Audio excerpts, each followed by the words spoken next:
apresentar para vocês, gente, um livro. De agora, 2023 para 2024,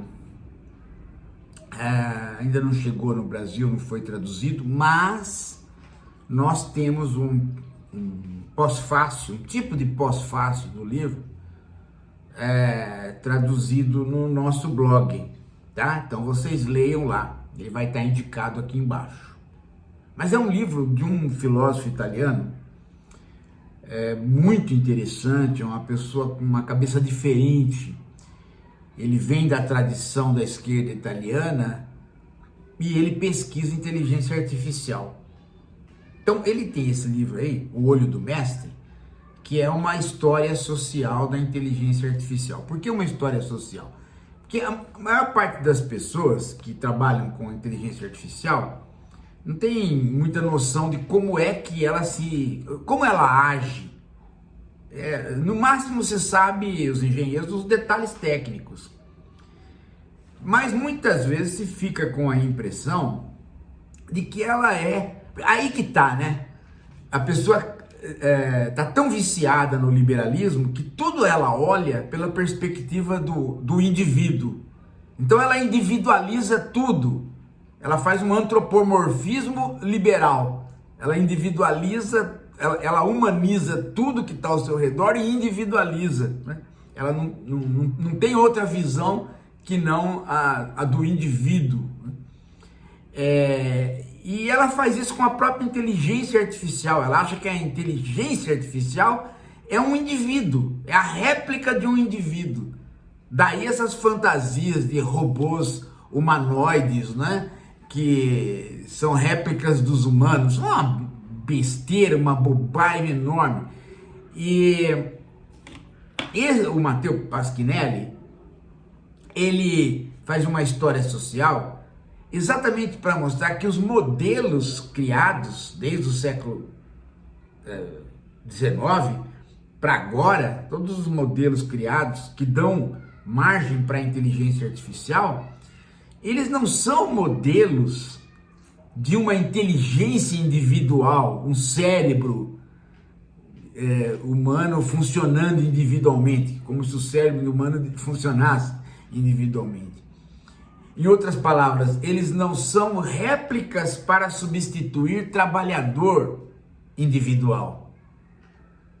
As inteligências, elas nasceram a partir do modelo da organização fabril, da organização do trabalho.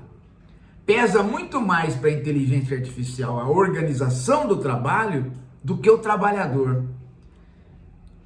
É muito interessante isso, porque ele tira esta visão do Marx a partir desta ideia aqui, que eu vou até ler para vocês aqui no blog. Olha.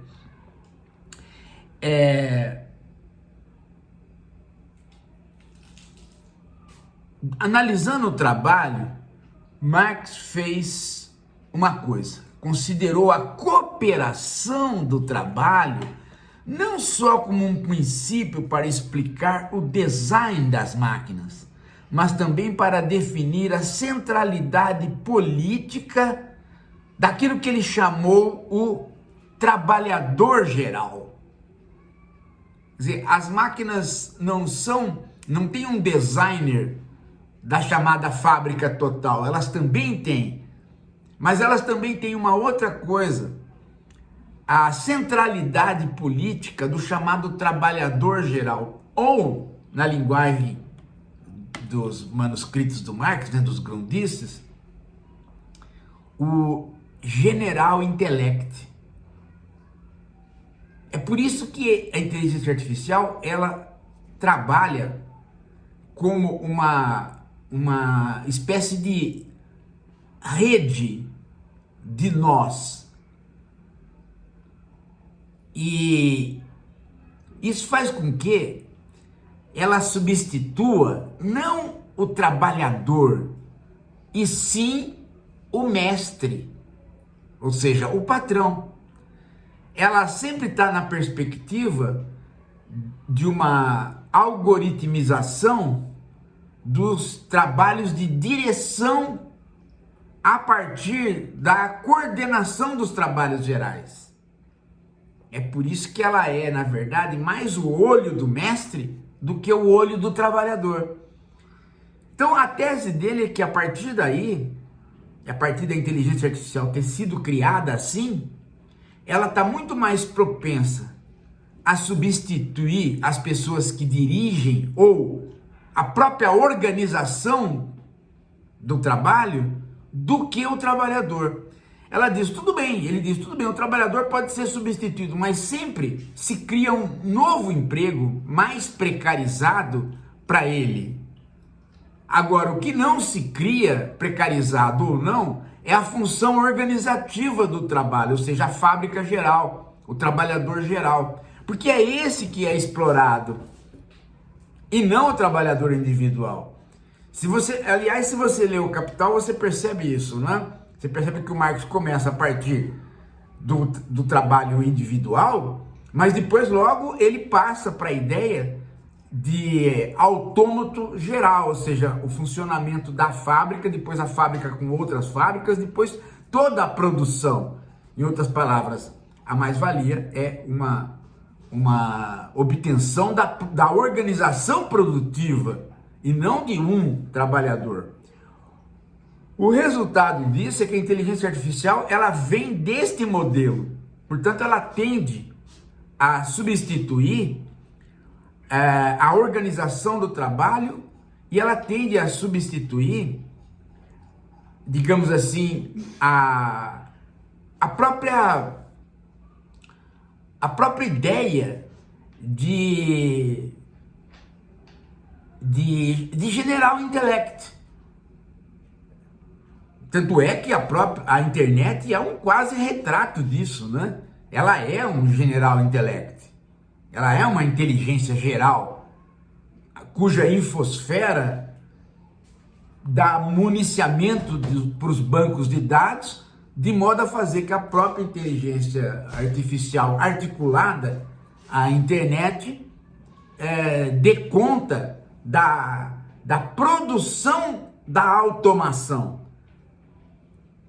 Então você não tem a automação, você tem uma automação que produz a automação. Então quando você olha para o trabalho, você vê o quê?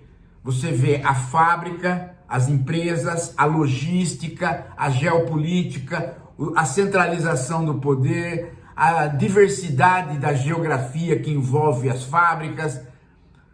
É isso que a inteligência artificial atinge. Ela é uma algoritmização desta organização. Ela pode até substituir um ou outro trabalhador, mas ela tem potencial para fazer muito mais. E esse trabalhador que vai ser substituído, ele arranja outro trabalho rapidamente mais precarizado que aquele. Então há uma precarização do trabalho individual e uma substituição não do trabalho individual, mas do chamado trabalhador geral. É uma ideia fantástica que está no Capital e que o Pasquinelli vai percorrendo para mostrar como que esta ideia é a que mais captou o modo como a inteligência artificial se desenvolveu na maquinaria que ela se desenvolveu hoje. É muito interessante, muito legal, a ideia é fantástica. Agora, é claro que tudo isso não entra no nosso problema mais específico, que tem a ver com os nossos livros, tá? É uma outra pegada, é uma pegada, digamos assim, menos psicológica que a nossa. A nossa pegada tem um veio psicológico, psicopolítico, digamos assim, porque ela está preocupada com a interface máquina-homem e está preocupada com a criação da subjetividade deste trabalhador geral. Esse trabalhador geral, né, esta organização do trabalho que o Marx chama de trabalhador geral, ele né, está construindo uma subjetividade a partir de todos os trabalhadores individuais que estão digitando e estão se relacionando com a máquina. Então esse trabalhador geral, ele forma uma subjetividade maquínica. E essa subjetividade maquínica, ela implica num trabalho social de construção dos indivíduos. Por exemplo, né, daqui a pouquíssimo tempo, nós vamos ter, como o Berardi diz, o Franco Berardi diz, um outro filósofo italiano, ele diz, né, que daqui a pouco tempo nós vamos ter crianças que aprenderam mais palavras com a máquina do que com a mãe. Ora, se isso acontecer, e já está acontecendo, nós vamos ter uma humanidade que vai aprender as palavras sem a tonalidade afetiva delas. O que vai fazer com que a gente se entenda num grau extremamente abstrato. Nós vamos entender as palavras do mesmo jeito que nós entendemos equação. Então nós vamos conversar sem empatia. A empatia vai diminuir assustadoramente nas nossas conversas. Por isso mesmo, né, que nós vamos